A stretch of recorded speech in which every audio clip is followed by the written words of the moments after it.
When I first saw Haikyu, I was relatively young and was so naive to understand the core theme of it. But it was only the second time when I watched it, I realized that Haikyu is not just a volleyball anime, it's so much more. Now, if you haven't watched this anime, you don't need to watch it for this video, nor will I convince you to watch it. But the characters in this anime are the characters you wish you heard about sooner.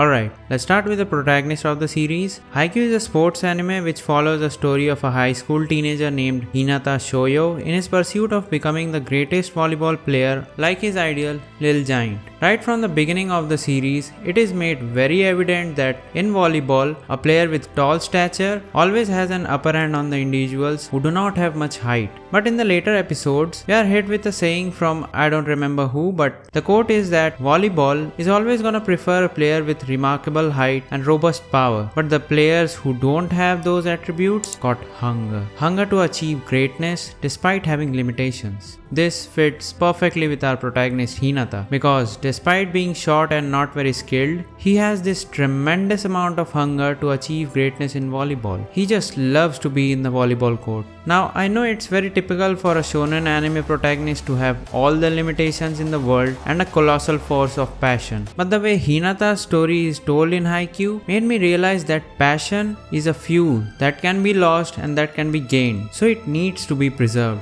Generally, artists are considered to be the most passionate being on the planet. One feels an immense amount of passion when starting out their art journey. It is the time when you leave behind all the shackles of societal pressure and do what you love. But later down the line, this passion might chip away slowly but surely, because the pursuit of becoming an artist or achieving anything great in your life, you're gonna need to do things that you might not be very eager to do, like studying the fundamentals or learning the concepts you don't like but you know it will help you to achieve the results you want, or doing a job that you're not very passionate about but you have to do it in order to survive in this economy. So it becomes very important to preserve your passion for art, especially in the beginning. When Hinata starts to play with actual players in Karasuno High, he just focuses on spiking, the one thing that he loves to do. He does not know how to receive properly and he doesn't know how to serve. But the only thing that he does and wants to do it every time is spiking. You could say, isn't it obvious that he would focus on spiking since he loved it so much? Yes, of course it is, and yet we overlook it. In the midst of all these photo studies, learning fundamentals, and doing art style studies, we forget the things that we loved about drawing. We forget why we even started to draw in the first place. Back when I was a little glue-snorting kid, I used to watch a lot of cartoons on TV, and my favorite one was Ben 10. I just loved the aliens, the cool powers they had, and I prayed so hard to God to give me Omnitrix. Lo and behold, I didn't get the Omnitrix, but I got interested in drawing. I used to draw forearms, heat blast, and all the aliens on the back of my notebook. I didn't worry about the anatomy or the perspective of the aliens I drew. I just drew them because I liked them. But as I grew up, I became self-conscious about the drawings I did, so I started to focus on improving my skills rather than drawing what I love. Which is a natural progression, right? I mean, why would you not want to improve? But without drawing the stuff you love or without the passion, why would you even bother at that point to learn the fundamentals and get good at art? So please just draw the things you wanna draw fan art, or copy other artists' work, or draw anything and everything that makes you happy. For me, I like to take references from different sources and make a drawing of a character I admire or just a scene I like to depict. Also make sure to not pass it as your own if you're copying other artists' work. Do your due diligence to credit the original artists. But hey, if you get good enough and change the things in your artwork so much so that it is completely different from the artwork you were taking inspiration from, then you might get away with claiming it as your own original piece.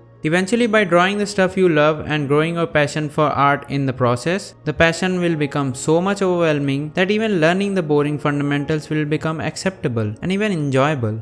Now the thing is, it's not possible for everybody to have a sheer force of passion like a shonen protagonist. Even if you have that kind of passion, it would not be every time that you'd enjoy the things you need to do. Well, this segues us to the next learning from Haikyu, that is, it's not gonna be fun all the time. Josenji High, a team that had only 25 minutes of screen time in the preliminary round against Karasuno, broke my illusion of passionate pursuit to be enjoyable all the time. I used to think that if someone is passionate enough about doing something, it should be fun for them to do it all the time, right? Unlike anyone else, upon meeting Karasuno for the first time, Josenji Hai does not say, "We will win" or "Let's have a good game," but "Let's have a fun game." They seem to be more interested in having fun than winning. It's not that they are not serious about the game, because winning is the part of fun, and if they are not winning, then they will not have fun. Now at this point of the match, Yamaguchi repeats Shimoda's earlier words to him. You need to be good, really good, if you want to truly have fun in a competition. To put it simply, in order to have fun at what you do, you need to be strong. And in order to be strong, you wanna be willing to do the stuff that is not fun. If we relate all this back to drawing, I would say how much fun you can have while drawing is often limited to how much boring stuff you're willing to do. The more you do the boring stuff, like perspective, anatomy, or anything you find less enjoyable, the more you have a scope of enjoying the process of drawing. Unfortunately, you can't enjoy something every time you do it. There will be some bits of it that you might despise that are very beneficial for you and might come back to bite you in the ass if you ignore it. For Josenji, it was receiving. Clearly from the start, they were not good at receiving, but thanks to their 2v2 practices, they were scoring some points to keep them afloat. Honestly, they are the only team that is very similar to Karasuno. They are reckless, unpredictable, and try aggressively to win, same as Karasuno. But the kind of player that Josenji clearly lacks is Daichi. In the second set, Josenji's captain says to Hinata, "Your captain is good, but he's boring." When asked why, he doesn't have an actual answer. In my opinion, he might have thought of Daichi's playing style as boring because he was not particularly interested in receiving. I'm sure we have done this before at some point. We wrote off something as boring to do just to realize later that it is very important and beneficial for us. For me, it was following a schedule. I used to think that schedules are boring and having freedom to do stuff is more fun. But it is only recently that I realized that having a schedule and following it is actually more fun than doing whatever you want and whenever you want,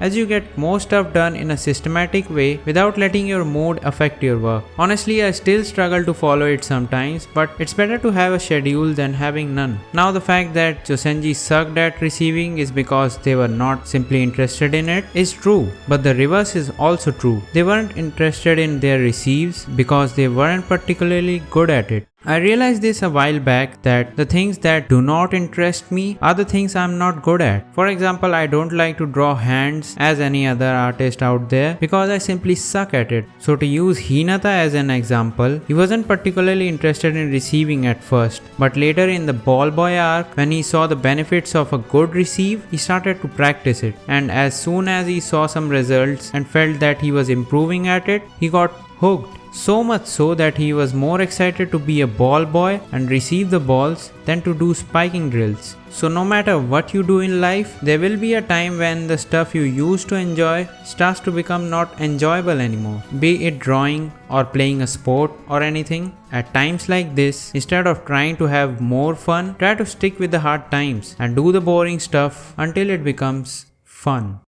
Now I know by just telling you to do the boring stuff and sticking through the hard times won't do any good, but I genuinely believe that if someone applies the mindset of this next character in their life, then they would be able to do the most mundane tasks in their daily schedule and would be able to stick through the hardest times of their lives to achieve all the milestones with ease. This is Shinsuke Kita, captain of Inazaki High. But despite being the captain, he has the shortest screen time and yet can leave a remarkable impact on your life. Before leading off to his philosophy, let's take a look at his first appearance in the series. It's Inazaki vs Karasuno. Karasuno has won the first set and it is now the second set, which is starting to appear can be won by Inazaki as they have a huge lead on Karasuno. Near the end of the set, Karasuno starts to close the gap thanks to Kageyama's multiple service aces and Inarazaki's piling up frustration. Then it happens. Shinsuke is finally joining the crew and suddenly everyone in the Karasuno team is all guarded up. Understandably because it's the captain of Inazaki after all, but Kita says to himself, "You don't have to look so frightened. I'm no one scary. I'm just a placeholder." And as the match goes on, Karasuno's usual attacks are not working anymore. Even though Kita is not a player that stands out so much like Miya Atsumu or Hinata, but he has this aura and ominous presence to him. But of course, I'm not here to talk about his aura in volleyball. The first of his brilliant lines is what changed my perspective towards happiness and is a life-altering philosophy to follow. You do it right and you do it every day. You take care of your body, you tidy up after yourself, you practice gratitude and you practice your craft, and you do it every day because doing stuff right just feels good.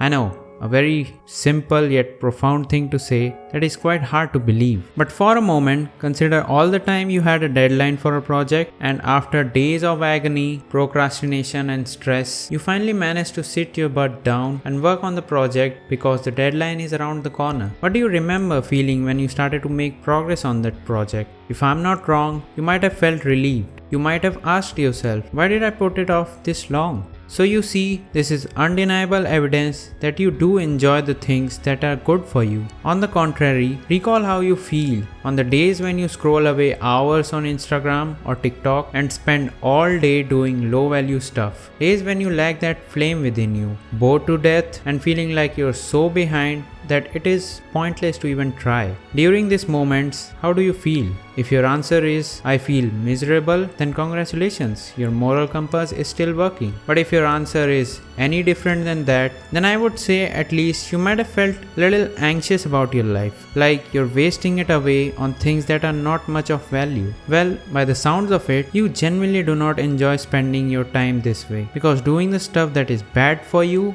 just feels bad.